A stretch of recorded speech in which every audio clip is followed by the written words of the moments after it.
Hey, my name is Andrew, and today we're going to be going over value and standards, the making of a framework. So first off, we're going to talk about frameworks in Lincoln-Douglas debate. What makes frameworks special in Lincoln-Douglas debate when compared with other debates? So the first thing is that they have a little bit more value to them. So looking at public forum, for example, public forum frameworks are typically just a cost-benefit analysis. While in LD, in a normative context, they tend to have a little bit more importance. You're expected to, supply some type of justification for them, a more philosophical type justification, specifically in a traditional LD. So the next part is that they also provide an important voting mechanism for the judge. A framework tells the judge what lens they should look through the round and how they should weigh impacts. So instead of just comparing necessarily like statistical numbers, like I save 1,000,000 lives and no, I save 1,000,000,000 lives, it also adds a way that they can value. Maybe you want to argue that the lives you save in your 1,000,000 are more important than 1,000,000,000 because of the direct short-term impacts or something along those lines. And when done right, they can give an extra competitive edge. So you can make a very simple framework that suggests resisting oppressive institutions. That's a good thing. And then move down along with your case and have the arguments with impacts. However, if you craft a very well articulated framework, you can provide extra benefits that either preclude your opponent from arguing something or saying that they have this benefit because they either didn't address it or didn't address it adequately, meaning that you can have this extra competitive edge in the way what impacts are considered in the round, what arguments are considered in the round, and stuff like that. So next, we're going to look at resolutions and framing. Here are some examples of NSDA resolutions. So, resolved. The member nations of the World Trade Organization ought to reduce intellectual property protections for medicine. The next one is, we're going to hop down to the bottom here, resolved. Radicalism is preferable to incrementalism to achieve social justice. Now the key words here you're going to see is ought and social justice. So what this is doing, it's necessitating that in your case you either speak to ought implies moral obligation, so the morality of something, the morality of reducing intellectual property protections, or the justice, the social justice. And what is social justice when considering radicalism versus incrementalism? So next, going over some terminology really quick. So for values and standards, there are other terms that debaters will refer to the same thing by. So there's value and criterion, and then the value criterion. So the value and criterion is just a value and then a criterion, same thing as a value and a standard. The value criterion can be a little bit different. Sometimes people don't include a value and just have a criterion, like they'll just run utilitarianism, which we'll get into what that is shortly. This doesn't really matter a whole lot in the grand scheme of things, but just keep it in mind, don't allow yourself to get tripped on it. So what is a value? A value is a concept or idea you want to be achieved or prioritized around. Examples are justice, equality, morality. Again, going back to that resolution, ought implies morality, so we would look through a value of morality. What type of morality? What justifications for morality? What is morality? Things like that is how you should be thinking about your value, and then write about that in your case. Add those justifications. Look up evidence for those things. The next is a standard. Standard is criterion, as I'll refer to it, is the lens we use to achieve the value and what should be used by the debater and the judge to weigh the round through. This is the most important part of a traditional LD framework. So when looking at a criterion, this is what you're telling the judge that they should look through, the reason why they should look through it, and then how is it achieving what you're saying is achieving? How is it achieving your value? How is your case, how is your evidence achieving this criterion? How does it satisfy what you set up to weigh the round through? So examples for the above resolution would be a criterion of violent revolution. Makes sense for radicalism to achieve social justice, but you're going to want to be more specific if you run something like this. Like, what does a violent revolution consist of? Is it going to be a reactionary violent revolution that focuses on maybe nativist tensions or thing, going against progressive social policies? Is it going to be a communist revolution? Maybe it's a military junta. These types of things you're going to need to specify within your violent revolution.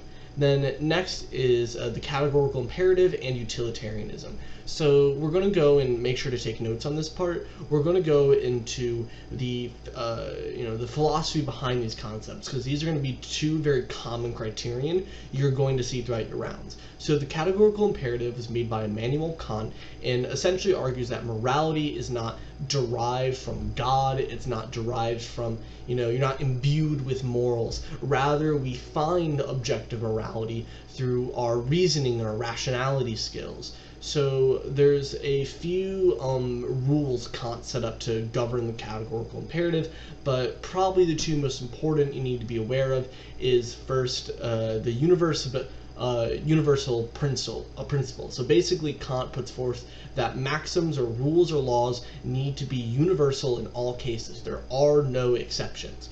So let's say, and the common example is that, there's a man and a woman inside a home, there's a knock on a door, and the man comes up to answer, and there's another guy at the door that says, and has a gun, and I'm looking for the woman, and the man says, oh, she's not here right now. And then let's say the woman hears this commotion, she runs out the back door, and then she goes around the house, around the corner, and then the guy with the gun sees her and kills her.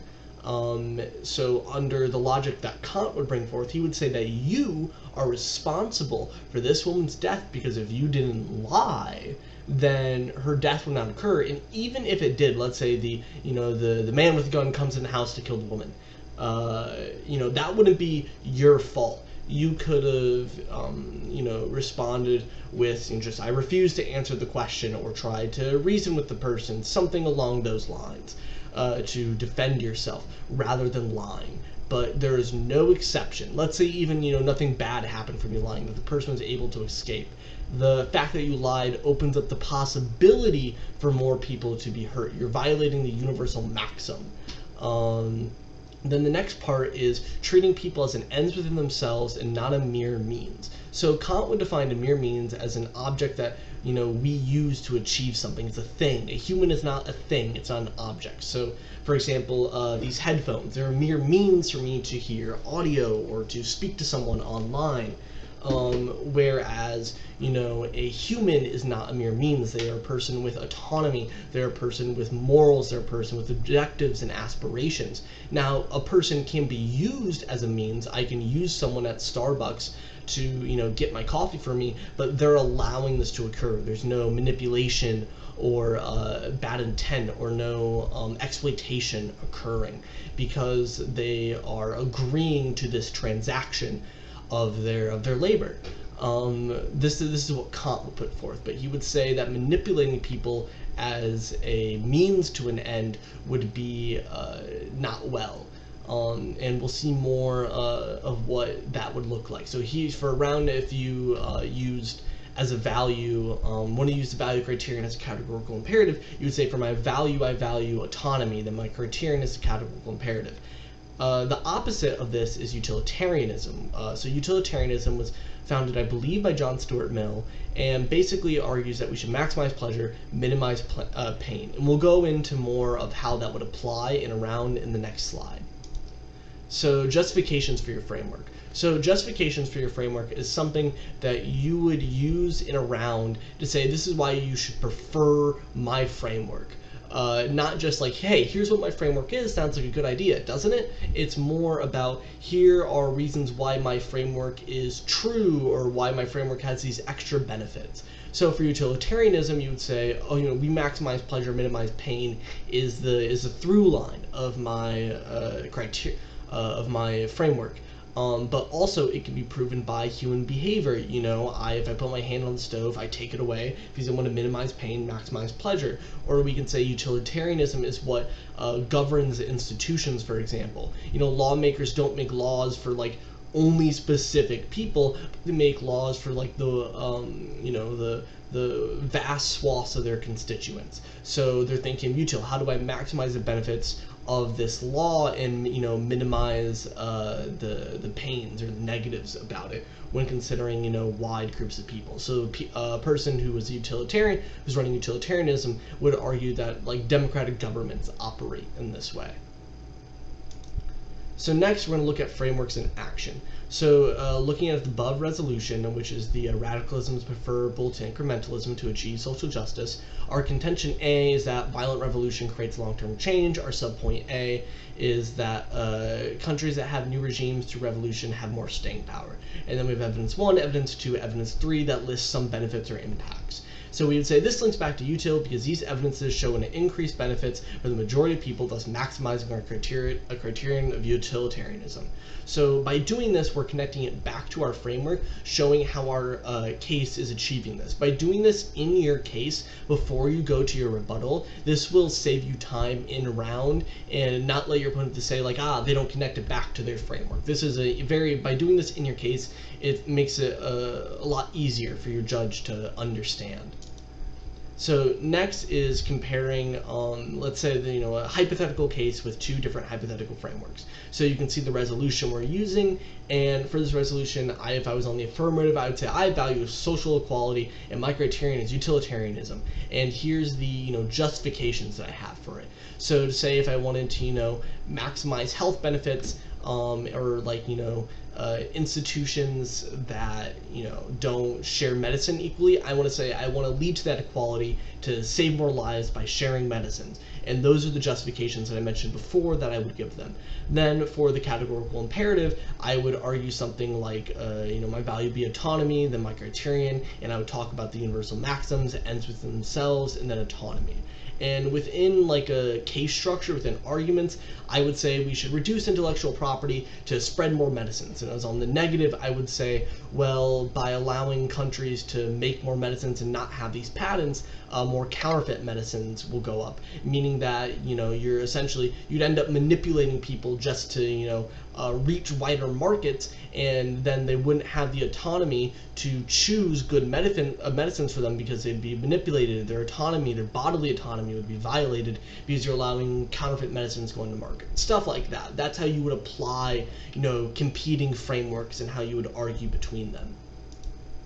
So lastly, just some resources I want you to look up that can help really develop building your framework. So the Internet Encyclopedia of Philosophy and the Stanford Encyclopedia of Philosophy are 2 really helpful resources to research the different philosophies and philosophical justifications that you'll see pop up in frameworks.